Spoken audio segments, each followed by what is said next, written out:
ela vai te mostrar que a perseverança que Deus quer de você, a perseverança que Deus quer de nós, não é a perseverança do jeito que você quer. É uma perseverança para cumprir os propósitos dele, para andar nos caminhos dele, para fazer o que ele quer. E não uma perseverança que te leva a fazer o que você quer para que você possa ter aquilo que você acha que você precisa. Não, queridas, tá bem longe disso.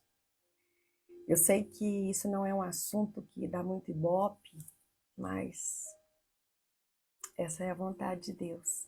E eu creio que nós aqui, cada um de nós que estamos nos assentando nessa mesa, nós não queremos andar fora da vontade de Deus, mas nós queremos fazer exatamente aquilo que Deus nos mandou fazer.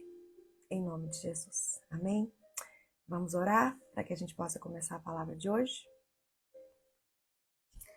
Paizinho querido, bom dia. Bom dia, Pai. E obrigada porque nós temos o privilégio de, nas primeiras horas da manhã, nos assentar com o Senhor. Olhar nos teus olhos e fazer, Pai, aquilo que está no teu coração. É para isso que nós estamos aqui. Nós não queremos correr atrás de uma perseverança que vai nos dar aquilo que a gente acha que a gente precisa ou que vai ser melhor para nós. Não, Pai. Nós queremos perseverar de acordo com a tua vontade. Ainda que seja mais pesado, ainda que seja mais difícil, nós não queremos, Pai. Nós queremos a perseverança que vem do teu Espírito. Aquela que vem abastecida com longanimidade, com mansidão e com domínio próprio. É essa mansidão que nós queremos para buscar a perseverança do Senhor. Por isso que o Senhor venha, e que o Senhor nos dê graça e que o Senhor fale ao nosso coração nesta manhã. Em nome de Jesus. Amém? Bem, meninas, eu não sei, mas eu tô achando que essa é a nossa última aula sobre perseverança. E o tema de hoje é: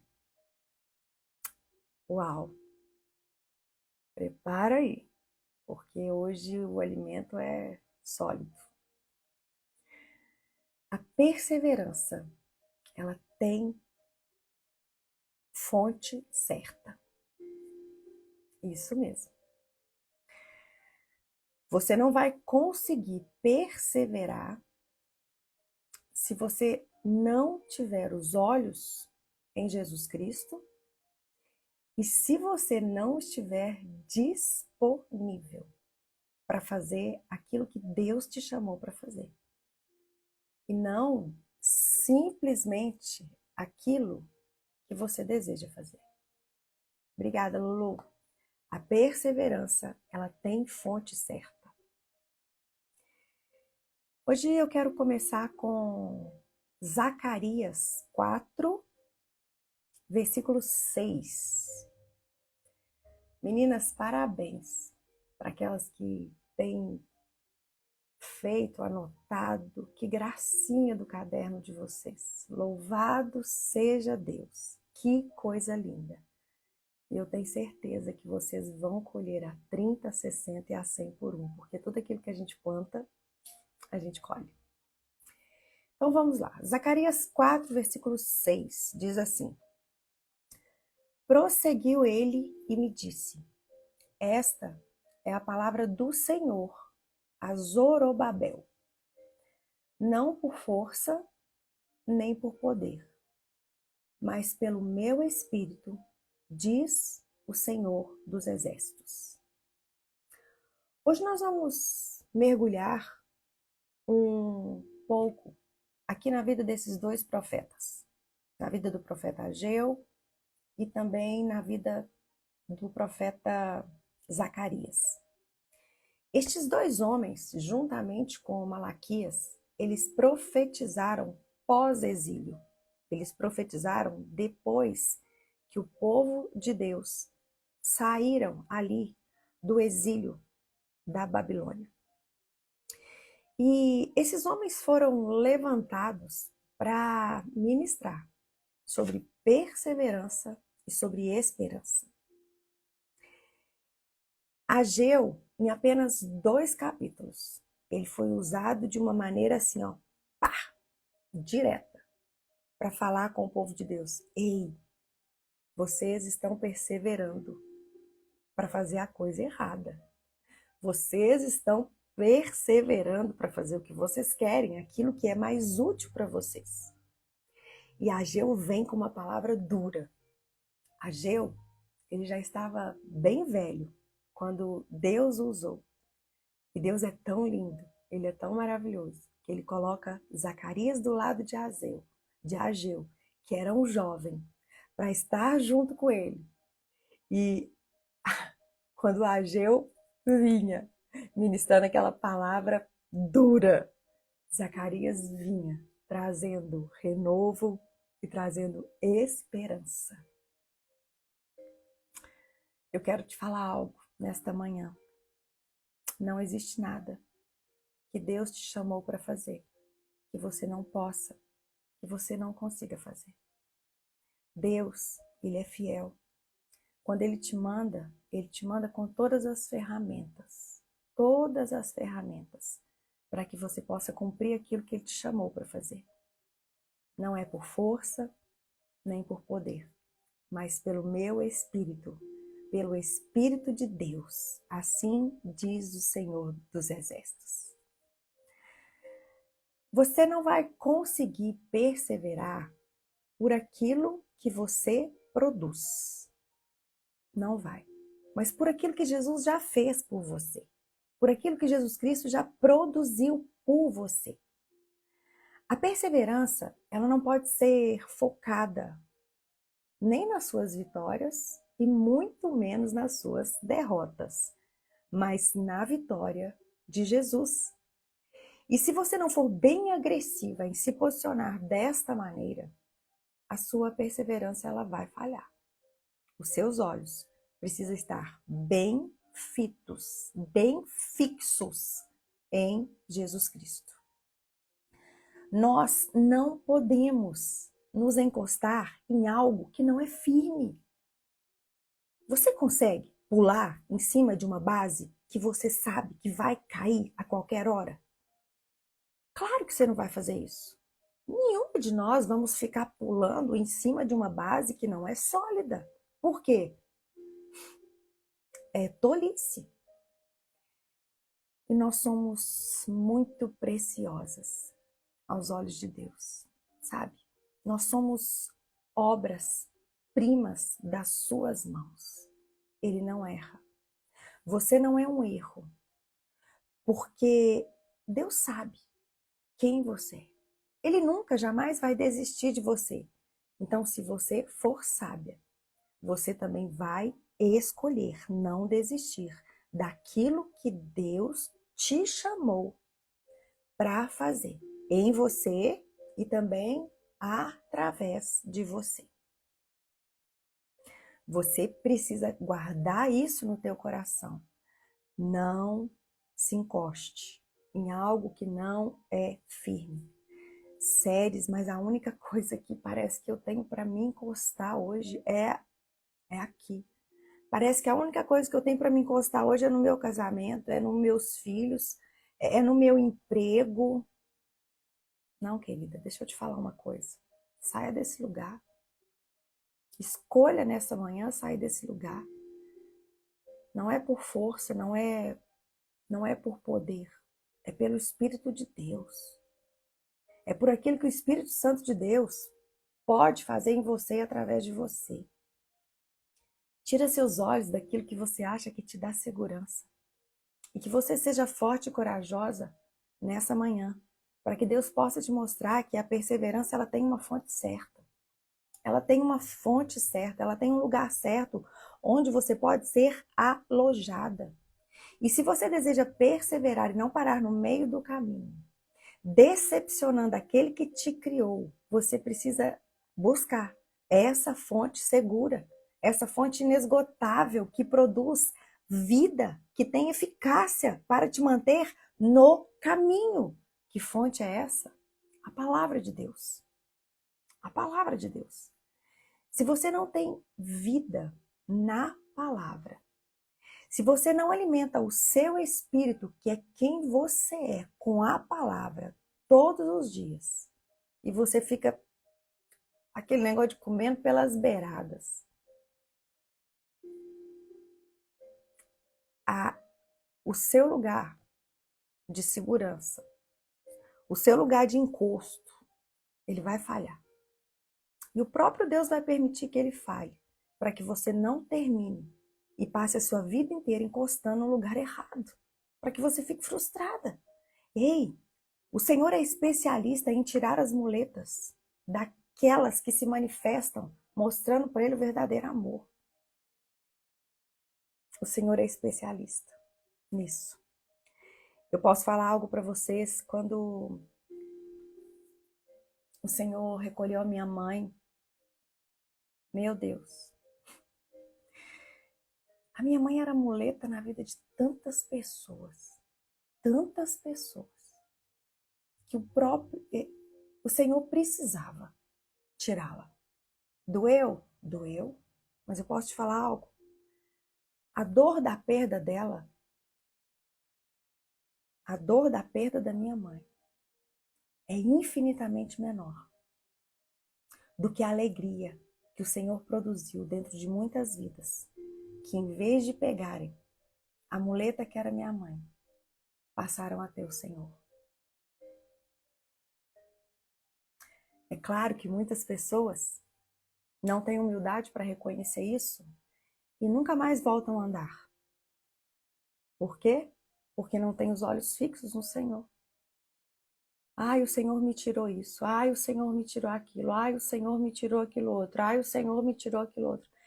Eu quero ministrar sobre a sua vida nesta manhã, em nome de Jesus, que você possa ser forte e corajosa e dar liberalidade para que o Senhor tire todas as suas muletas, porque o Senhor, ele não quer simplesmente te manter em pé. O Senhor, ele quer te fazer correr. O Senhor quer te fazer voar com asas como águia, acima das nuvens, acima das tempestades. O Senhor quer te ensinar a parar de aceitar miséria. E o Senhor quer te dar plenitude de vida. Por isso, ele tira as muletas, para você parar de andar devagar, para você se acostumar com aquela vidinha. Querida, não se satisfaça com uma muleta, enquanto você é filha daquele que pode te dar asas. Não faça isso. Eu sei que quando tira a muleta, o primeiro lugar que a gente vai é para o chão. Mas se eu posso te falar algo, é nesse chão que você vai ter uma base segura para traçar voos altos, muito altos, muito altos. Eu te aconselho a guardar 2 palavras no mais profundo do seu coração. Se você quer fazer, sabe, da perseverança algo que não vem de dentro de você para suprir aquilo que você acha que você precisa. A única fonte que vai te dar uma perseverança, que vai te manter no centro da palavra de Deus, é a Bíblia, é a palavra. E eu queria te dar esse conselho. Guarda, grava, rumina, medita nesses versículos que eu vou falar aqui com você. 2 Timóteo 3, 16 e 17. E também em Hebreus 4, versículos 12 e 13. Você não pode. Sabe, você esquece o seu endereço? Quando você vai fazer qualquer tipo de cadastro, você sabe o seu endereço. Mas você precisa entender que todas as vezes que você, sabe, tiver com alguma dúvida, não sabe para onde ir, se esse endereço aqui estiver certo no seu coração, você não vai caminhar sem saber para onde ir. 2 Timóteo 3, versículos 16 e 17 diz que toda a escritura é inspirada por Deus. Ela é útil para nos ensinar o que é verdadeiro e para nos fazer perceber também o que não está em ordem na nossa vida. Olha que coisa linda. A Escritura, ela nos corrige quando nós erramos e ainda nos ensina a fazer o que é certo. Deus usa a palavra para nos preparar e para nos capacitar para toda boa obra. É isso que está escrito aqui em 2 Timóteo 3, versículos 16 e 17. E aqui em Hebreus 4, versículos 12 e 13, diz assim: pois a palavra de Deus é viva e poderosa. Ela é mais cortante do que qualquer espada de 2 gumes. Ela penetra entre a alma e o espírito, entre a junta e a medula. Ela traz luz aos nossos pensamentos mais íntimos para separar aquilo que está no teu coração e às vezes está escondido no teu coração e aquilo que realmente é a vontade de Deus. Aqui em Hebreus 4:13 fala que tudo está descoberto e diante dos olhos do Senhor, a quem nós temos que prestar conta, e apenas a palavra vai descortinar isso diante dos seus olhos também. Deixa eu te dar um exemplo. Eu achei tremendo esse exemplo. O valor de uma boa notícia está onde? Não está, principalmente no mundo de hoje, que nós temos tantas notícias fake. Agora, onde está o valor de uma boa notícia? Está de acordo com a fonte de quem recebe, né? É a fonte de quem recebe. Então, enquanto a palavra de Deus não for uma fonte real para você, você não vai colocar crédito nela. E além dela ser uma fonte real, a palavra de Deus, ela é a única fonte que eu e você, como cristãs, precisamos ter. A palavra é o próprio Deus. E não existe nada além da palavra, que é o verbo, que é o próprio Jesus, que vai nos transformar. Agora deixa eu te fazer uma pergunta. Qual que é a realidade? Qual é a realidade para você?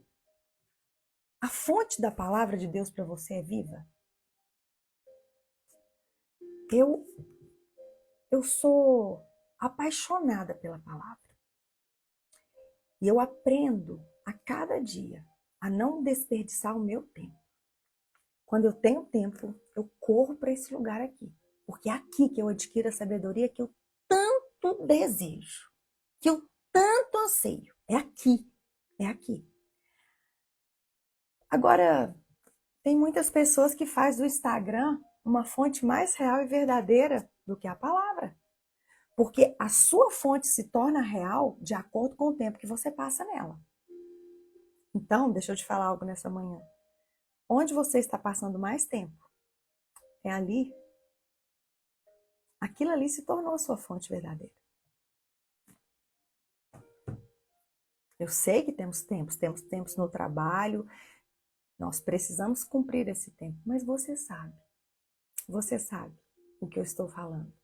Você é inteligente o suficiente para deixar o Espírito Santo te mostrar como você tem manifestado, qual é a sua fonte verdadeira. Será que é a palavra? Será que é a mesa de fofoca com as amigas? Será que é o Instagram? Onde você passa mais tempo? Ali está sendo a sua fonte verdadeira. Você sabia que se você ler apenas 7 versículos por dia, você lê a palavra de Deus 2 vezes em um ano? E se você lê a palavra de Deus 4 vezes por dia, você lê a palavra inteira em um ano.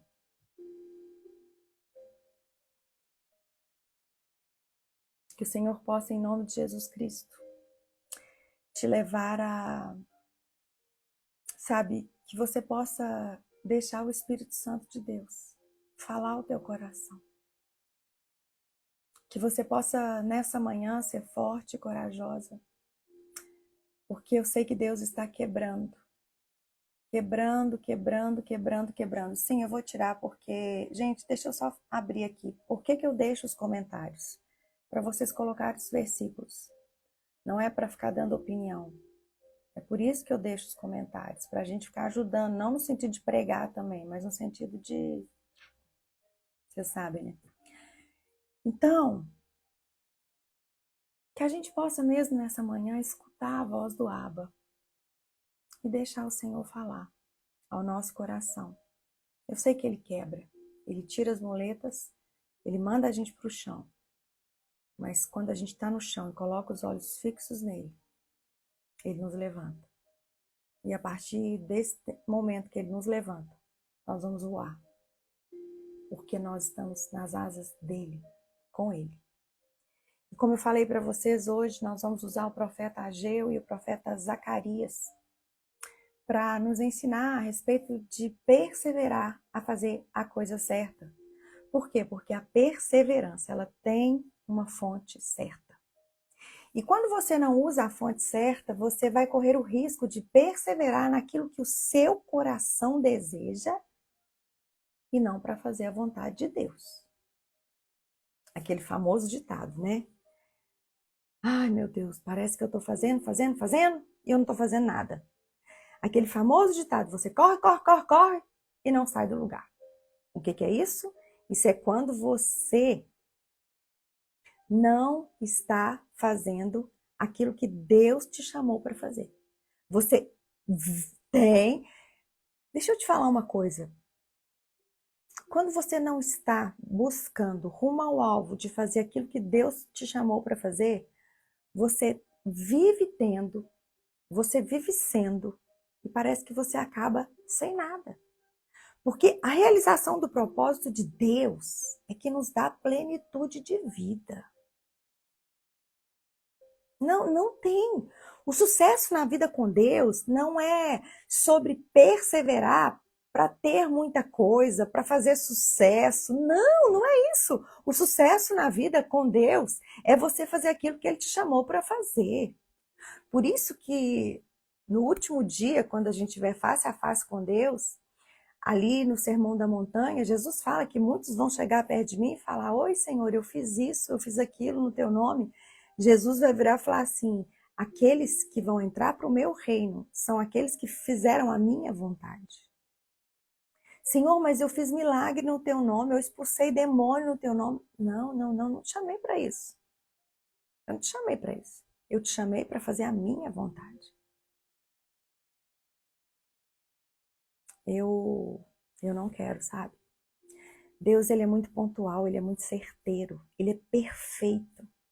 E viver sendo guiado por Deus é você entender o que Zacarias diz aqui no capítulo 4, versículo 6. Não por força, nem por poder, mas pelo Espírito Santo de Deus. Por isso que a palavra de Deus fala, né? Aquietai-vos e sabei que eu sou Deus. Eu tenho vivido um ano de um retrocesso que tem me ensinado tanto, que tem trazido tanta paz ao meu coração. Eu tenho vivido um ano de retrocesso que tem me levado a lugares tão altos, que eu posso falar para vocês com autoridade. Não é por força, não é por poder, mas é por aquilo que o Espírito Santo de Deus faz.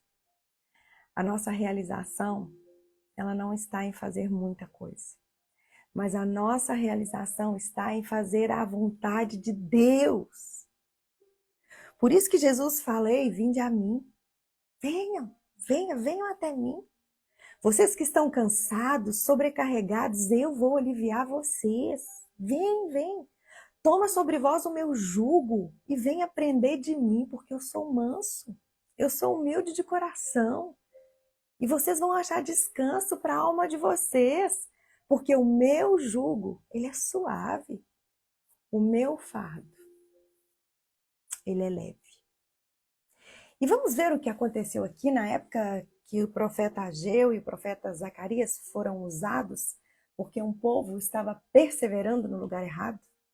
Vamos para a nossa fonte correta.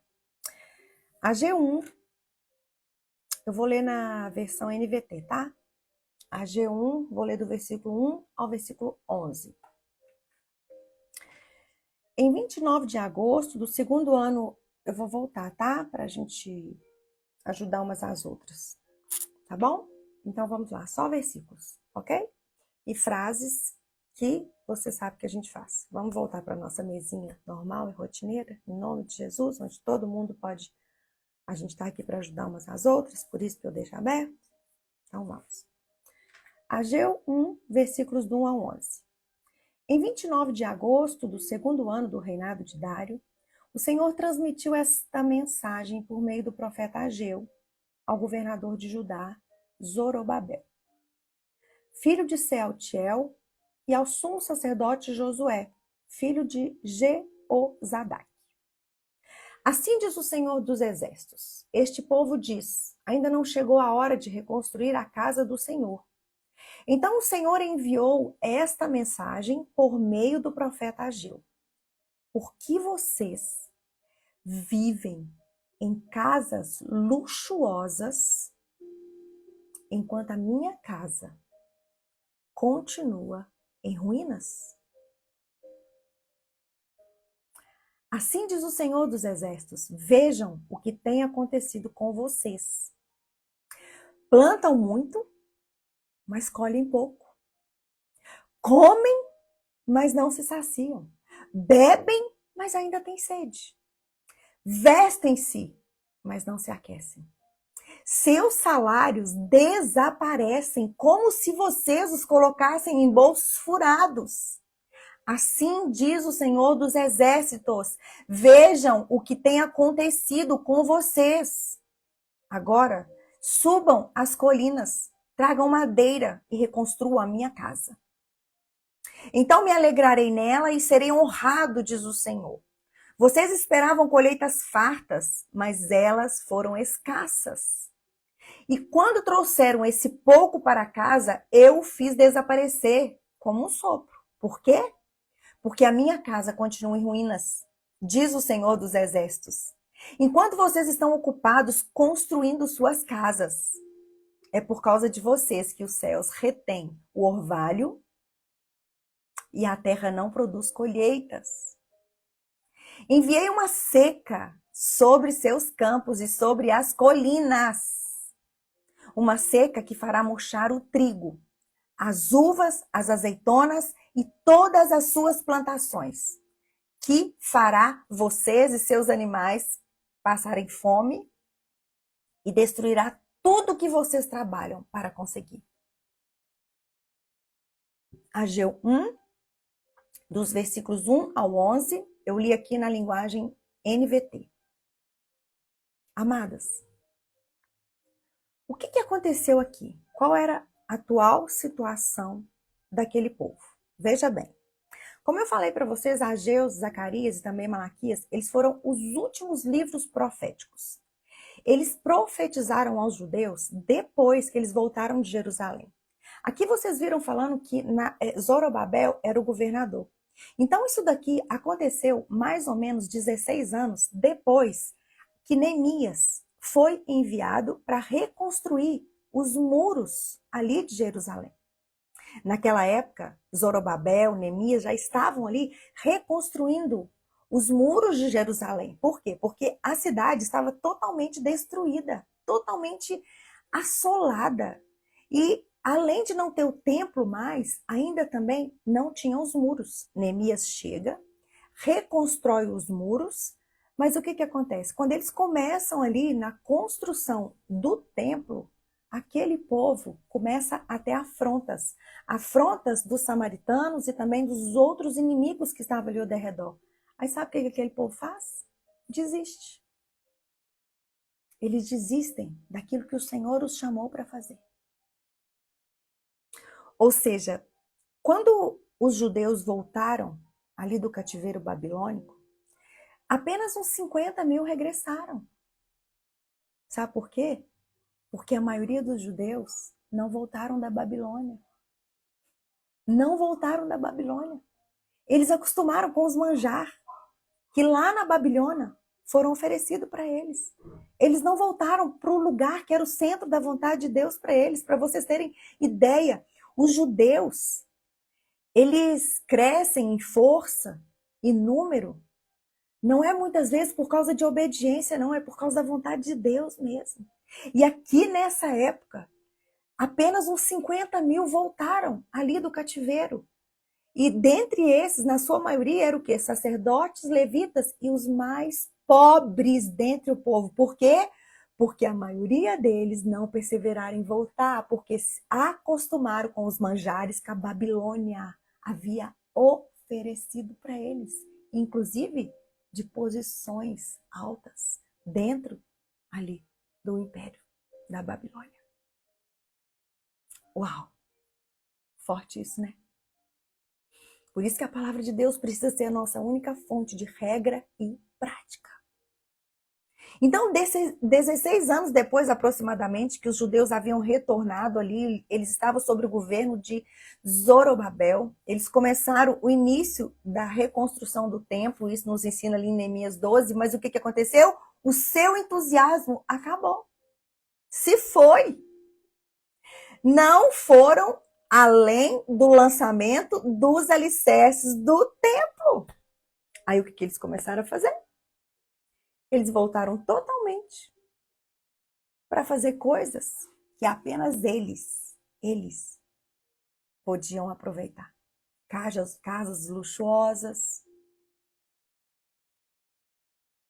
Vamos parar para pensar um pouquinho agora? Quantas e quantas vezes nós estamos... A gente vai até certa para cumprir o chamado do Senhor. A gente começa bem. O Senhor nos dá dons. O Senhor faz coisas lindas na nossa vida.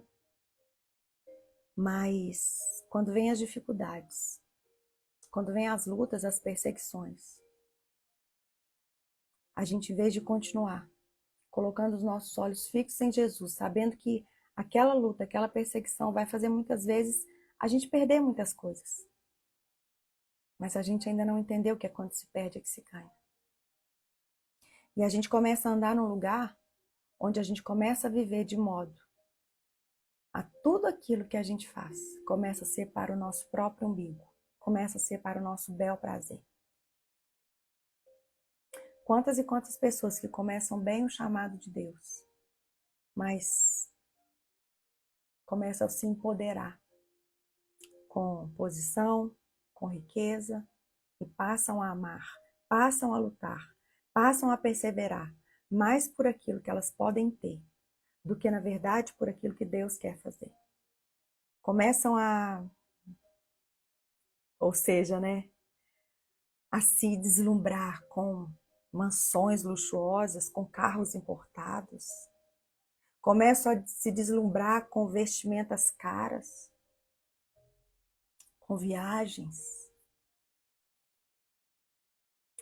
Deixa eu falar algo para vocês.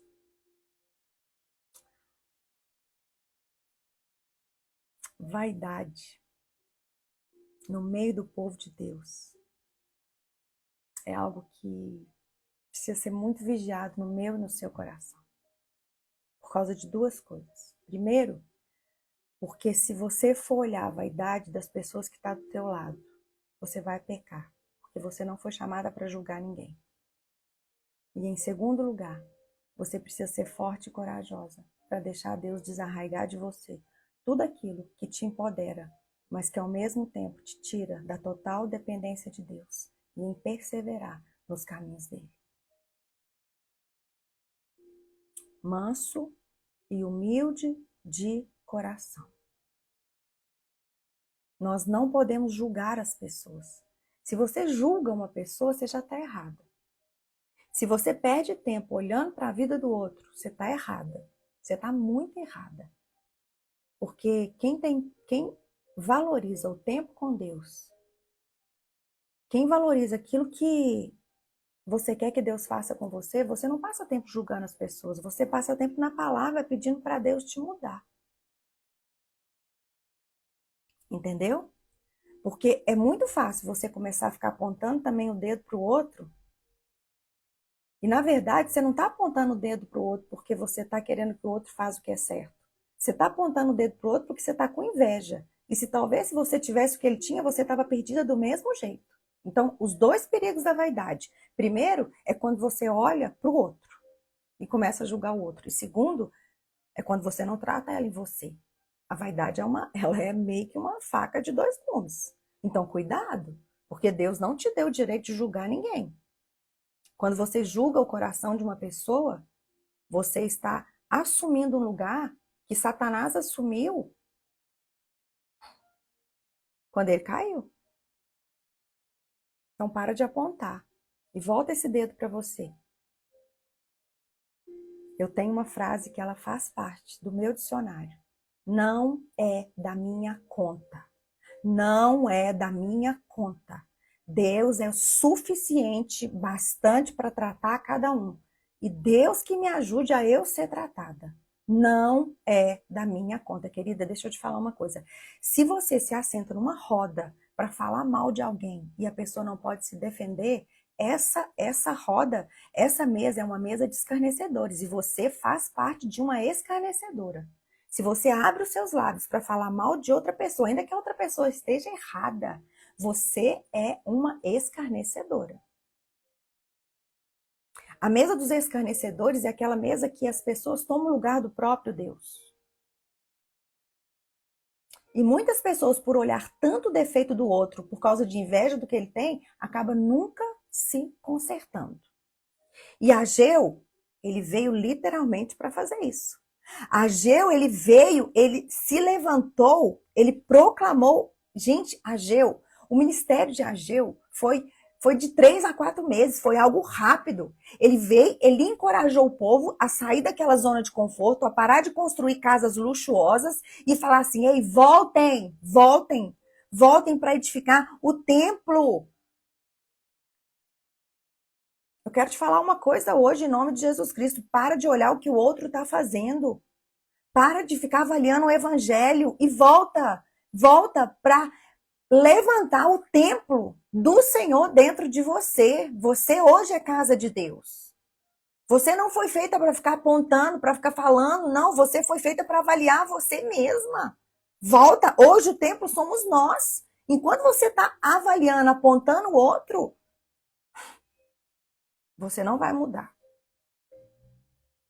E veja bem, depois daquele milagre lindo que Deus fez através de Neemias, de Zorobabel, 16 anos depois, aproximadamente, o povo não caiu. Eles não caíram. A ficha deles não caíam. Eles viviam construindo coisas próprias. E uma das coisas que mais te leva a construir coisa própria é quando você fica olhando para os outros e quando você não fica olhando para o Senhor. Sabe? Não fica olhando para o Senhor. Deixa eu te falar uma coisa. Olha para o teu umbigo. Olha para o teu umbigo. Não toma o lugar de Satanás. Não faça isso. Não faça isso. O propósito do chamado de Ageu era persuadir o povo a reconstruir o templo. E acreditem, não foi uma tarefa fácil, porque o povo estava o quê? O povo estava desanimado. Já tinha muito tempo que eles estavam ali. Ali no coração deles, o templo não fazia mais diferença. Sabe como que a gente pode se comparar a isso? A gente não está nem aí mais para fazer a vontade de Deus. A gente não está se importando mais em fazer a vontade de Deus. A gente está mais preocupado em defender a Deus do que deixar Ele defender a gente. Mas deixa eu te falar uma coisa. Deixa eu te falar uma coisa. Deus não me chamou. Ele não te chamou para defender Ele. Não, Ele não precisa de quem o defenda. Não. Deus precisa de quem exale dele. Deus precisa de quem as pessoas olhem para você e vejam o amor, a paz, a alegria, a bondade, o amor, a mansidão, o domínio próprio. Deus não te chamou para defendê-lo. Deus te chamou para exalar dele.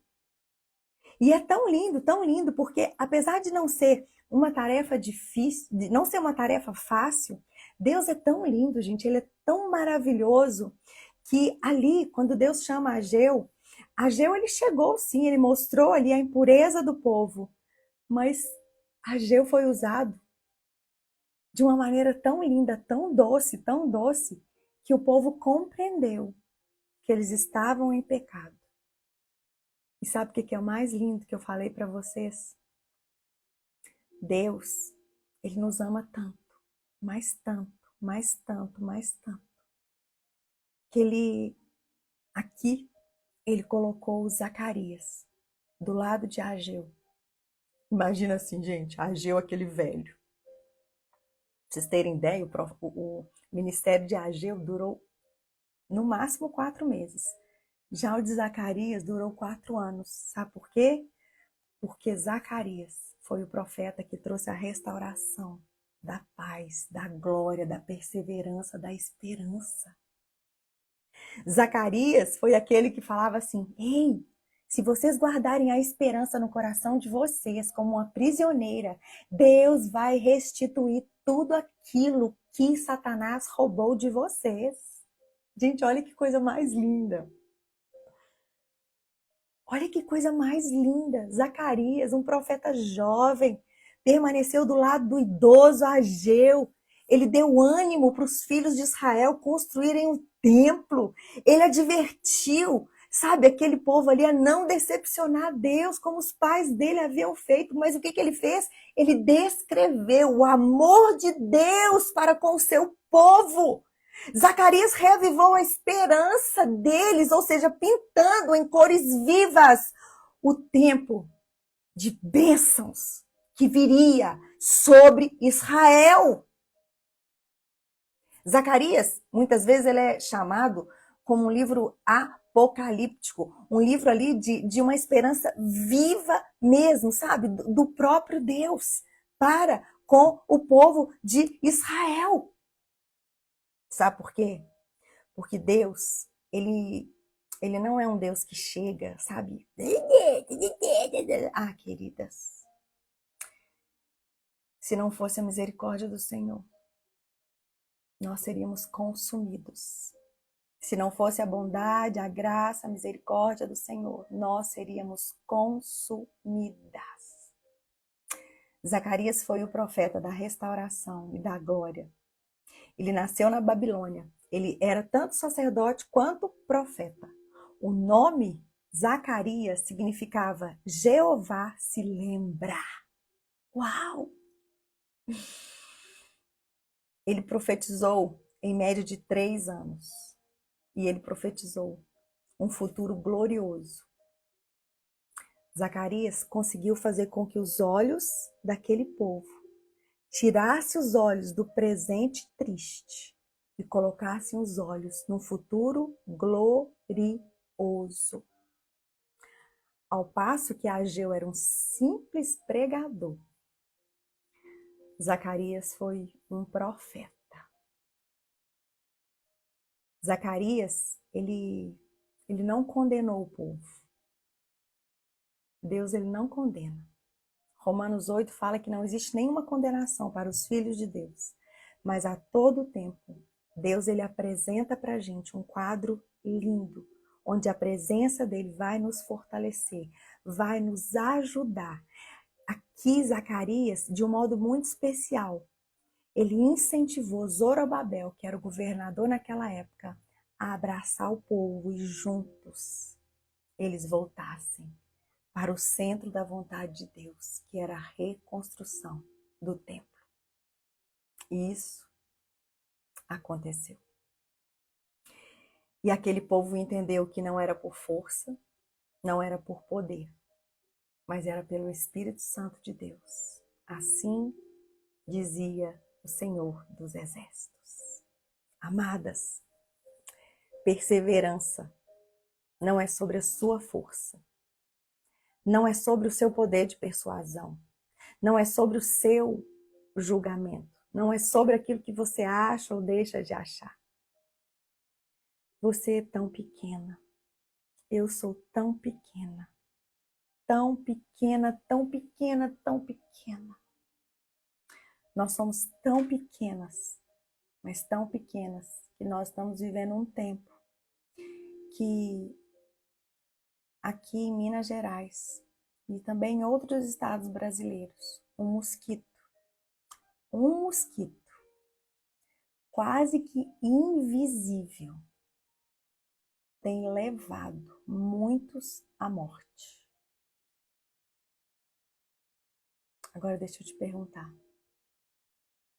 Você acha que é por força? Você acha que tem alguma coisa a ver com poder? Não, queridas, não tem. Eu quero te falar algo. Você não tem que temer um mosquito. Não, nós não temos que temer. Nós não temos que ter medo de um mosquito. Mas nós precisamos temer a Deus. Entenderam? Você não precisa ter medo de um mosquito. Mas você precisa a todo tempo temer a Deus. Se esforçar para andar dentro da tua palavra.